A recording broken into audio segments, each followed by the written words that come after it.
Silva. Alô, meus amores, um grande abraço, mais uma vez já estamos de volta. Olha, vários aliados do presidente Lula já vem confirmando que, independente desse resultado da PEC que eles querem aprovar, se der errado a PEC, o presidente Lula irá assinar a medida provisória. Para quê? Para garantir o pagamento já em janeiro dos R$600, que é unânime. Todos os parlamentares, seja ele de situação ou oposição, é a favor que seja pago 600 já agora em janeiro, para que nenhum beneficiário tenha prejuízo. Isso é ótimo, isso é maravilhoso. O que está por trás disso são os R$150, que alguns estão falando que deve deixar para o próximo ano. Os aliados do presidente Lula não, eles querem agora, querem decidir isso já para que no próximo ano possamos ter o início do pagamento dos 750, 900, 1.050, enfim, as famílias que têm crianças de até 6 anos de idade. Então, o que está por trás de tudo isso são brigas políticas, é aquela coisa, o que é que a gente pode fazer? A gente apoia, mas a gente ganha o que com isso? Os aliados do presidente Lula sabem que vai ser uma parada dura, mas não é impossível aprovar os R$150. O presidente Lula está no Egito, mas já deixou bem claro que se o resultado não for favorável na PEC, ele vai sancionar a medida provisória e aí vai garantir 600, 150 crianças, enfim. Só lembrar que o Vale Gás continua, hein, gente? Nesse mês de novembro, tem muita gente perguntando se vai ter pagamento. Não, Vale Gás não tem em novembro, Vale Gás agora só tem em dezembro. Aí depois para em janeiro e só volta em fevereiro, tá? Nessa quinta-feira, dia 17, começam os pagamentos do Auxílio Brasil, final do NIS 1. Quero lembrar que quem foi suspenso nesse mês de outubro, setembro, agosto, e está perguntando, será que volta agora em novembro? Infelizmente, o Ministério da Cidadania não passou nenhuma informação, ou seja, é triste a notícia, mas a gente vai ter que estar acompanhando se os pagamentos serão liberados desde que você receba para confirmar aqui. Se não sair, aí vai ter que esperar dezembro. As novas vagas que estavam previstas para ser abertas nesse mês de novembro também o Ministério da Cidadania não confirmou. Ou seja, quem fez sua entrevista, fez sua atualização, levou os documentos, mas não entrou no programa, tem esperança de entrar ainda nesse mês de novembro, é acompanhar. Se nada der certo, eu tenho uma notícia boa para você, que em janeiro teremos diversas, centenas e várias vagas abertas para o programa Bolsa Família. Essa é a principal aposta do governo Lula, trabalhar em cima da pobreza, ou seja, tirar as famílias do mapa da fome, do mapa da pobreza. Isso ó, é muito bom. Bora trazer mais detalhes? Como é que você está? Tudo bem? Como é que está a família? Está bem? Desejar para você um dia abençoado por Deus, que dê tudo certo para você, para toda a sua família, que seja um dia abençoado, tá? Em nome do nosso Salvador Jesus Cristo, que dê certo tudo para você aí na sua família, tá? Que haja livramentos das setas do inimigo, que haja paz, harmonia, comunhão, que haja realização dos sonhos, que portas abertas de empregos, né, apareçam para você, e que, se você tiver alguma ação na justiça rolando, que boas notícias cheguem para você, tá? Que seja ventilado coisas boas.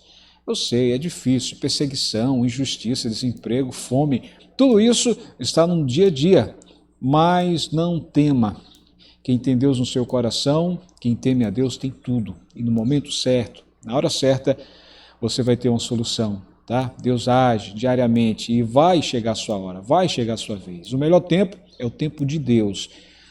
Como diz na palavra de Deus que os planos são do homem, mas a última palavra vem da boca de Deus. Então, que seja o melhor momento. O melhor momento é o momento de Deus e não meu, não seu, não nosso. Só o de Deus. É no tempo dele. Tudo acontece no tempo dele, com a permissão dele. Tá? Você já deu joinha, já deu like aqui, é importante, faz isso, você que gosta do nosso trabalho, você que aprecia as nossas informações, faz isso. Desse outro lado aqui é para você se inscrever, tá vendo aqui embaixo o nome inscrever-se destacado de vermelho, clica nele, fazendo isso, vai aparecer um sininho, nesse sininho você clica em todas as notificações, para quê?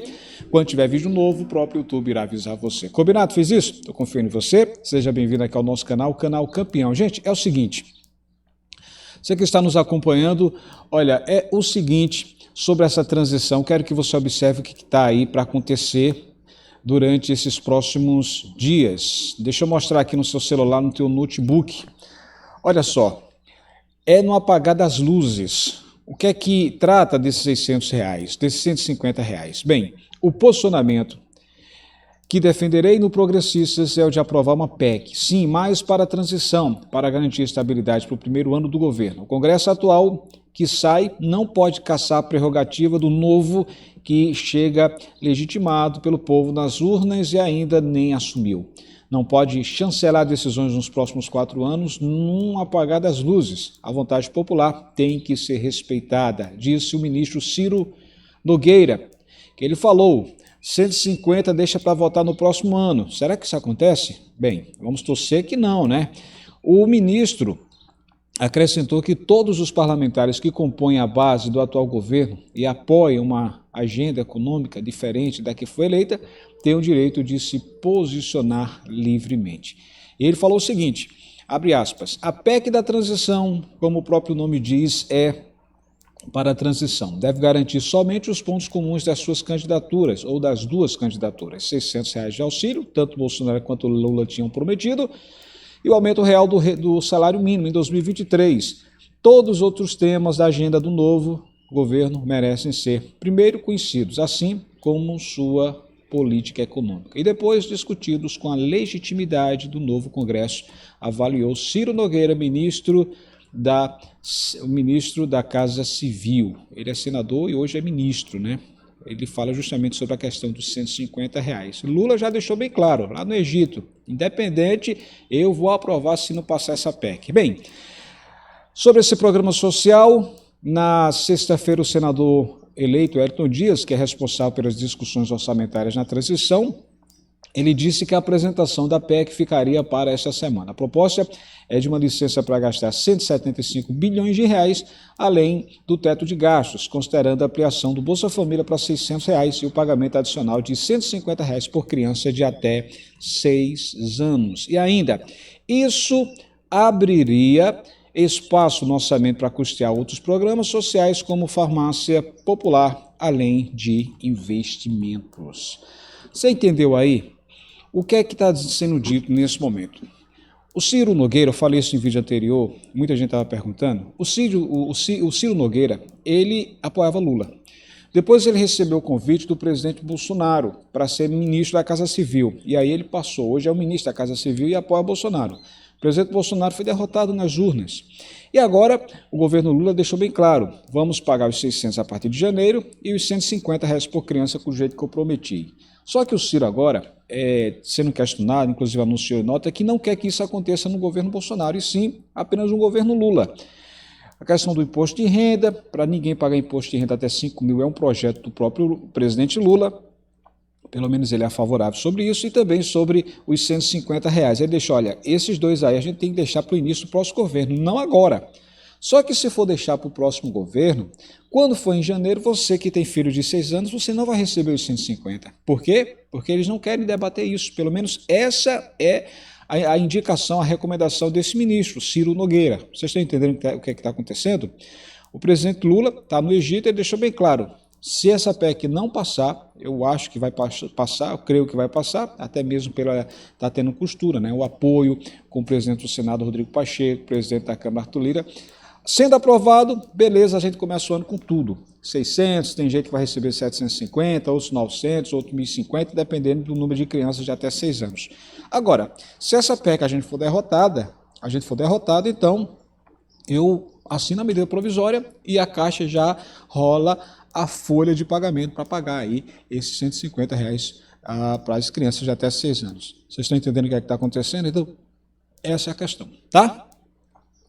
Outro ponto é o seguinte, você já deu joinha aqui, já deu like? É importante, hein? Faz isso, você que gosta do nosso trabalho, você que aprecia as nossas informações. Outra situação bem polêmica. Deixa eu logo mostrar para vocês aqui, tá? Porque eu mostrei isso em vídeos anteriores, muita gente estava questionando. Então, olha, para quem não sabe, o Ciro Nogueira é o ministro da Casa Civil, ele vem falando, pronto, esse aí é o ministro Ciro Nogueira, né? Que agora é o ministro da Casa Civil. E está aí, ó. Ciro Nogueira disse que estender validade de PEC de transição para 4 anos é usurpação. PEC de 4 anos seria usurpar o Congresso, de Ciro Nogueira. Ciro Nogueira disse que PEC da transição tem que respeitar o teto de gastos. Ciro Nogueira defende PEC da transição só para 600 e o reajuste salário mínimo. E 150 deixaria para votar no próximo ano, junto com o imposto de renda. o correto e republicano sobre a PEC da transição, segundo Ciro Nogueira. Você vê aí as principais manchetes, vários sites falando sobre isso, de que ele e outros aliados são contra a votação, ou seja, pelo andar da carruagem, os aliados do presidente Bolsonaro não querem os 150 agora, só no governo Lula, que eles poderão votar. Só que vai ter o quê? Teremos a parada, né? O recesso. E num recesso não há votação, o Congresso para. Quem ficaria no prejuízo? Você. Em vez de estar recebendo 600 com 150 por criança, receberia só os R$600. Eu pergunto, é justo isso? Tá entendendo? Por isso que Lula já vem falando, se a PEC não passar, vamos para cima com a medida provisória e é isso que a gente vai cobrar sim, tá? Outra coisa que está chamando a atenção, você que fez o seu empréstimo consignado, muita gente dizendo, Alex, eu tentei na segunda-feira, não consegui. A Caixa, em nota, disse que já resolveu esse problema. Qual foi o problema? Quem tentou fazer o empréstimo na segunda-feira, né, voltou ao empréstimo, está tendo essa mensagem. Desculpe, não foi possível realizar a operação. Não há oportunidade de contratação do empréstimo consignado para você. Como assim? A pessoa está negativado? Bem, tem gente que não está negativada e apareceu essa mensagem também. Se isso aparecer para você, segundo a Caixa, é bom você dirigir-se até a Caixa, até a agência, para tentar fazer o empréstimo de forma presencial. Se você não quiser ir na Caixa, vai na Casa Lotérica ou nos correspondentes bancários e tenta lá. Se não conseguir, vá na agência, tá? É uma falha. A Caixa não disse que isso é uma falha, mas isso é uma falha. Quem tiver negativado tem direito. Agora eu já vi muita gente que não está negativada, que não queria empréstimo, mas agora resolveu fazer. E quando voltou na segunda-feira, agora dia 14, está tendo esse problema, tá? Então essa é a recomendação, ok? Outro ponto, gente, é esse aqui, Muita gente está preocupada, Alex, se eu moro só, eu vou ter meu benefício suspenso, vou cortado? Não. Quem fez sua atualização e já morava só, sem problema, segue o fluxo. O problema, segundo o Ministério da Cidadania, é que tinha muita gente que tinha 2 membros, 3 membros e resolveram fazer a atualização e simplesmente estão morando só. E aí, está tendo denúncias, fiscalização que começou já nesse mês de novembro. Você que tinha 2 membros na sua casa, 2 ou 3, e de repente atualizou e agora está morando só, você poderá receber uma surpresa por parte dos entrevistadores, ou seja, eles vão conferir na sua casa se realmente você está morando só ou não, tá? Então aí corre o risco, Alex? Corre se for comprovado que houve uma informação falsa, né? Uma omissão de informação. Como diz aí o anúncio, essa é a nota do Ministério da Cidadania, vou ler para você, que inicia o processo de averiguação cadastral unipessoal. Eu falei isso no vídeo anterior, mas muita gente estava perguntando. Então, olha, para você entender, o processo de averiguação cadastral unipessoal, ou seja, quem mora só, é voltado para famílias unipessoais, compostas por uma pessoa, inscritas no cadastro único para programas sociais do governo federal e passa a valer nesse mês de novembro. Ou seja, o pente fino já está rolando nesse momento.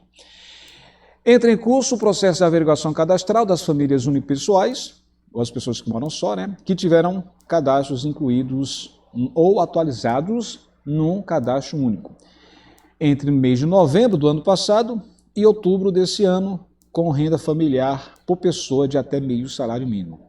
Os prazos, os procedimentos e as repercussões, Programa Auxílio Brasil, Tarifa Social de Energia Elétrica e o BPC, Benefício de Prestação Continuada, estão detalhadas na instrução normativa, como diz aí. Só estou pulando aqui só para ir adiantando, tá? Então, continuando. No processo de averiguação cadastral unipessoal, foram atualizadas as bases de outubro desse ano do Cadastro Único e do Sistema Nacional de Informações do Registro Civil. O novo processo ocorre devido ao monitoramento realizado pelo Ministério da Cidadania referente à inclusão e atualização de famílias no Cadastro Único por composição familiar. Foi observado um aumento gradativo. Olha só, esse foi o ponto-chave. Como é que tem tantas famílias que têm 2 membros, 3 membros, e de repente essas pessoas passam a morar só? Algumas pessoas realmente aconteceu de verdade, né? Algum filho viajou, saiu da casa, outro casou, enfim, mas o que está chamando a atenção é o grande número de atualização. O que é que o Ministério da Cidadania, pelo que está sendo anunciado em nota? É que tem famílias aí que passaram a anunciar que moram só, né, unipessoal, e só que nessa casa tem outra pessoa que está recebendo um auxílio de 600, e aí está chamando a atenção. Bem, foi observado um aumento gradativo do número de famílias unipessoais ao longo da história do cadastro único, que se intensificou após novembro do ano passado, passando de 8.929.000 para 13.912.000 em outubro de 2022, ou seja, esse ano. Nesse sentido, o que é que acontece? O Ministério da Cidadania quer compreender o motivo pelo qual houve esse aumento significativo em casos unipessoais, ou seja, muita gente passou a morar só. É importante destacar que os públicos estão nessa fase, ou seja, em focalização do Programa do Auxílio Brasil, previstos na instrução operacional, também estão inclusas as famílias dos grupos populacionais e tradicionais que foram incluídas ou tiveram o cadastro atualizado com visita domiciliar em novembro do ano passado e outubro desse ano, não fazem parte do processo. Bem, deixa eu explicar uma coisa para você aqui. O que é que acontece é o seguinte: quando uma pessoa tem 2 filhos, 3 filhos, e desses filhos são de maior, por exemplo, e você passa a morar só, no caso, atualiza que mora só, você continua recebendo os 600. Só que foi muita gente que fez isso. E aí está tendo denúncias de que pessoas na mesma casa estão recebendo 2 benefícios. No caso, a mãe recebe 600 e um filho de maior que fez, ou uma filha de maior que fez, e recebe 600, tudo morando na mesma casa. O que é que está acontecendo? O pente fino começou nesse mês de novembro. Poderá ter pessoas com os pagamentos suspensos nesse mês de novembro? Poderá. Se não acontecer em novembro, poderá ser em dezembro. Olha, que se acontecer isso comigo, e eu moro só, aí você vai ter que ir no CRAS, né? E lógico, você vai ter que entrar com a sua defesa. Agora, quem está omitindo a informação, quem não está dando a informação correta, se for pego, né? Se essa fiscalização acontecer, um dos entrevistadores for na sua casa e detectar que houve uma omissão de informação, você foi omisso, aí você corre o risco do sistema lhe cortar de forma definitiva. Então, é o que acontece, para você entender, tá bom? Tá claro aí, pessoal? Então, isso é o ponto. Esse é o ponto, tá? Você que estava perguntando sobre essa situação, então o pente fino já está rolando. 17 de novembro, começando o pagamento final do NIS 1, nessa quinta-feira. Lembro também que os cartões, muita gente está perguntando se no governo Lula vai ter troca dos cartões. Vai, mas não há previsão de quando, a partir de quando. Não tem nem ideia. Então, você que tem hoje o cartão do Auxílio Brasil, do Bolsa Família, por exemplo, que ainda funciona, fique tranquilo, com ele você vai receber. Quem não tem o cartão, recebe com RG, o documento de habilitação, né, o documento com foto, enfim, sem nenhum problema. Tá bom, pessoal? Tá tranquilo aí? A nossa luta, gente, agora vai ser os 150, né? A PEC tem que ser aprovado com os R$150 e os 600 por criança, porque aí, se não for aprovado, o presidente Lula entra em ação e diz, olha, eu assino a medida provisória. Portanto, é importante a gente agora estar acompanhando isso de perto. Você acredita que isso pode não passar, Alex? Eu não acredito. Eu acho que vai dar tudo certo. Agora, se a PEC não for aprovada, o presidente Lula entra em ação e aprova isso aí, ok? 13º no Bolsa Família, vamos lutar, R$1.200. Cota dupla, as manchetes, principalmente aquelas que não têm crianças de até 6 anos, para elas não ficarem no prejuízo, vamos lutar pelos R$1.200. Então, são projetos que estão prontos e só precisa ser apresentado, ser pautado aí para votação, tá? Todo o Instagram, blog Alex Silva, segue a gente. Até a próxima, pessoal. Tchau, tchau.